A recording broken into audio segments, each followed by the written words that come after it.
ಪ್ರೀತಿಯ ವಿದ್ಯಾರ್ಥಿಗಳೇ, ಇವತ್ತು ಒಂದು ಇಂಗ್ಲೀಷ್ಗೆ ಸಂಬಂಧಪಟ್ಟ ಹಾಗೆ ಒಂದು ಇ ಟಿ ಎಂಬ ಶಬ್ದವನ್ನು, ಇ ಟಿ ಎಂಬ ಅಕ್ಷರಗಳನ್ನು ಕೊನೆಗೆ ಬರೆದು, ಮುಂಚೆ ನಾವು ಇಂಗ್ಲೀಷ್ನಲ್ಲಿ ಇರುವ 26 ಅಕ್ಷರಗಳಲ್ಲಿ ಕೆಲವೊಂದಿಷ್ಟು ಮೊದಲ ಅಕ್ಷರವನ್ನು ಬರೆದಾಗ ಅದು ಒಂದು ಶಬ್ದ ಆಗ್ತದೆ. ಈಗ ನಾನಲ್ಲಿ ಕೊನೆ 2 ಅಕ್ಷರ ಮತ್ತು ಕನ್ನಡ ಅರ್ಥವನ್ನು ಕೂಡ ಬರೆದೀನಿ. ನೀವು ಅದಕ್ಕೆ ಸರಿ ಹೊಂದುವ ಹಾಗೆ ಫಸ್ಟ್ ಒಂದು ಲೆಟರ್ ಬರೆದು ಅದನ್ನು ಪ್ರೊನೌನ್ಸಿಯೇಷನ್ ಮಾಡಿ ಅದರ ಅರ್ಥವನ್ನು ಹೇಳಬೇಕು. ಹೇಳ್ತೀರಲ್ಲ ಎಲ್ಲರೂ? ಓಕೆ, ಫಸ್ಟ್ ಸ್ಟಾರ್ಟ್ ಮಾಡಬಾ ಅನುಷ್ಯ. ಸೆಟ್ ಅಲ್ಲ, CET ಅಷ್ಟೇ. ಸಾಮಾನ್ಯ ಪ್ರವೇಶ ಪರೀಕ್ಷೆ. ಗುಡ್. ನೆಕ್ಸ್ಟ್. AET ಹೆಚ್ಚಿನ ಸಮಯ. ಗುಡ್. ನೆಕ್ಸ್ಟ್. ಕ್ಯಾಪಿಟಲ್ ಲೆಟರ್ ಬರೀರಲ್ಲ. WET ವೆಟ್ ತೊಯ್ದ. ತೊಯ್ದ. ಗುಡ್. ನೆಕ್ಸ್ಟ್. MET ಮ್ಯಾಟ್ ಬೆಟ್ಟ ಬೇಟೆ. ಬೇಟಿ.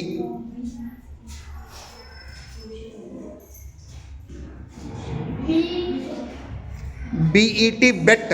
BET bet. ಶರ್ತ. ಬೆಟ್ ಕಟ್ಟೋಣ ಅಂತ ಹೇಳ್ತೀವಲ್ಲ ನಾವು. ಪರದೆ. Very good.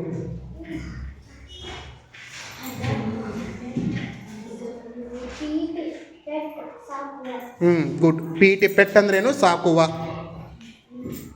CET ಗೆಟ್ ಪಡೆ. ಜಿ ಅನ್ನೋದು. ಗುಡ್. ಓಕೆ. GET ಗೆಟ್ ಅಂದ್ರೇನು? ಪಡೆ.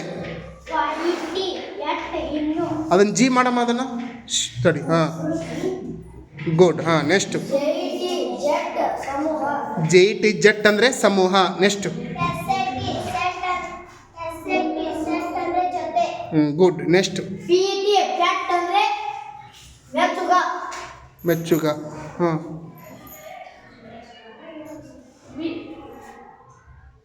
VE ವೆಟ್ ಅಂದ್ರೆ ಪಶು ವೈದ್ಯರು. VET ವೆಟ್ ಪಶು ವೈದ್ಯ.